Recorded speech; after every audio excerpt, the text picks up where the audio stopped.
آپ کو اہم خبر سے آگاہ کریں کہ پناہ میں جے آئی ٹی نے مریم نواز کو 5 جولائی کو طلب کر لیا ہے۔ حسن نواز کی بھی جے آئی ٹی میں پھر طلبی ہوئی ہے۔ حسن نواز 3 اور حسین نواز 4 جولائی کو پیش ہوں گے۔ آپ کو اہم خبر سے آگاہ کریں ہیں پناہ میں جے آئی ٹی نے مریم نواز کو 5 جولائی کو طلب کر لیا ہے۔ اس حوالے سے مزید تفصیلات جانیں گے اپنے نمائندے بشیر چودھری سے۔ جی بشیر، ہمیں تفصیلات سے آگاہ کیجیے گا۔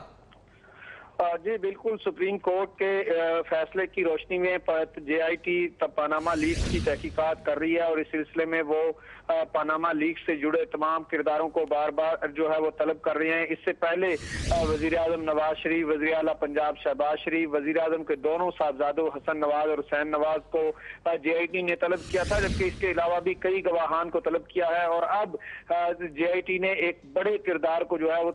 اپنے انویسٹیگیشن کے لیے طلب کیا ہے۔ مریم نواز 5 جولائی کو جو ہے وہ طلب ہوئی ہیں، ان کی طلبی کے سمن جاری کر دیے گئے ہیں اور مریم نواز سے کہا گیا ہے کہ وہ 5 جولائی کو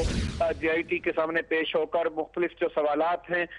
خاص طور پر ان کی کفالت کے حوالے سے، ان کی جو آف شور کمپنیوں میں جو وہ ٹرسٹی تھی اس کے حوالے سے اپنا موقف جو ہے وہ جے آئی ٹی کے سامنے رکھیں اور جے آئی ٹی کے سوالوں کے جواب دیں۔ حسن نواز اور حسین نواز جو کہ اس سے پہلے بھی 2-3 بار جے آئی ٹی کے سامنے پیش ہو چکے تھے، انہیں دوبارہ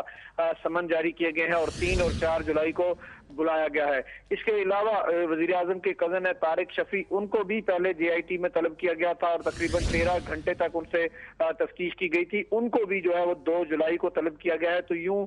جے آئی ٹی 2، 3، 4 اور 5 جولائی کو جو ہے ایک اہم اپنے جو پیش رفت ہے وہ کرنے جا رہی ہے، اور تمام جو وزیر اعظم کا خاندان ہے، امیڈیٹ خاندان ہے، اس سے جو ہے وہ ایک بار پھر انویسٹیگیشن کر رہی ہے، اور اس کے ساتھ مریم نواز کا اضافہ بھی کیا گیا ہے۔ جی پھر سے انویسٹیگیشن ہو رہی ہے۔ بشیر، یہ بتائیے گا کیا ممکنہ وجوہات ہیں جس کی وجہ سے مریم نواز کو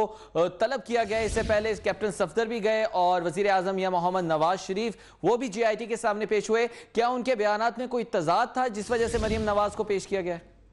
طلب کیا گیا؟ یہ کہنا تو قبل از وقت ہوگا کہ کوئی تضاد تھا یا نہیں تھا، لیکن کیونکہ یہ بیان جو ہے وہ جے آئی ٹی کے پاس ریکارڈ ہو رہے ہیں، لیکن چونکہ جے آئی ٹی اپنا کام کر رہی ہے اور اس نے ایک حتمی رپورٹ تقریباً 7 جولائی کو پیش کرنی ہے، تو اس سے پہلے جتنے بھی جو ممکن ضروری سوالات ہیں، جو ضروری یوں کہہ سکتے ہیں کہ اس کے مراحل ہیں وہ طے کرنے ہیں، تو تحقیقات کے تمام تقاضے پورے کرنے کے لیے جے آئی ٹی جو ہے وہ مریم نواز کو بھی بلا رہی ہے۔ اس کی وجہ یہ ہے کہ مریم نواز جو ہے اس کا نام پاناما لیکس میں موجود ہے۔ وزیر اعظم کا اپنا نام پاناما لیکس میں موجود نہیں تھا، لیکن مریم نواز کا نام پاناما لیکس پیپرز میں موجود ہے، تو اس وجہ سے مریم نواز کو بلایا گیا۔ اور اس کی ایک وجہ یہ بھی ہے کہ مریم نواز کا جو کفالت کا معاملہ تھا وہ بھی عدالت کے اندر رہا، اگرچہ سپریم کورٹ نے اپنے فیصلے میں کہا کہ فوری طور پر مریم نواز کی کفالت جو ہے وہ وزیر اعظم کے تحت سامنے نہیں آتی، لیکن اس کا ڈٹرمن کرنا ابھی باقی بھی ہے۔ تو شاید اس وجہ سے کہ جب حسن نواز کیپٹن صفدر پیش ہوئے ہیں، ان کے کچھ سوالات، ان سے سوالات کیے گئے، ان کے جوابات آئے، تو ان کے جوابات کو ٹیلی کرنے کے لیے، میچ کرنے کے لیے، یا اگر ان میں کوئی تضاد ہے تو وہ کرنے کے لیے، دور کرنے کے لیے یا اس کو سامنے لانے کے لیے مریم نواز کو بلایا گیا ہے، اور مریم نواز سے بھی کم و بیش وہی سوالات پوچھے جائیں گے جو کیپٹن صفدر سے پوچھے جائیں گے، اور جوابات مختلف ہونے کی صورت میں جو ہے وہ شریف خاندان کے لیے اور خاص طور پر مریم نواز کے لیے مشکلات کھڑی ہو سکتی ہیں۔ اچھا بشیر، یہ کہنا تو غلط نہیں ہوگا کہ جے آئی ٹی کی تحقیقات اب آخری مراحل میں داخل ہو گئی ہیں؟ جی یہ کہنا بالکل درست ہے کہ جے آئی ٹی کی جو ہے وہ تحقیقات اب آخری مرحلے میں شامل ہو گئی ہیں، کیونکہ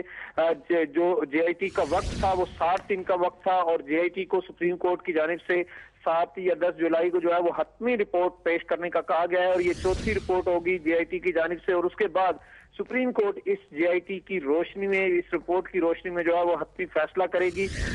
چونکہ جے آئی ٹی بھی بار بار خود یہ کہہ چکے ہیں کہ وہ زیادہ وقت نہیں لیں گے، اور سپریم کورٹ بھی بارہا یہ بات کہہ چکی ہے کہ ان کو 700 سے زیادہ وقت نہیں دیا جائے گا۔ تو ایسی صورت میں اب یہ آخری مرحلہ ہوگا جے آئی ٹی کی تحقیقات کا، اور اس کے بعد ایک حتمی رپورٹ سپریم کورٹ میں جائے گی، اور پھر سپریم کورٹ جو جے آئی ٹی نے 4 رپورٹس جمع کرائی ہیں ان کو ملا کر ان کو دیکھے گی، اس حوالے سے جو ہے وہ پھر حتمی فیصلہ سامنے آئے گا کہ جے آئی ٹی نے جو تحقیقات کی ہیں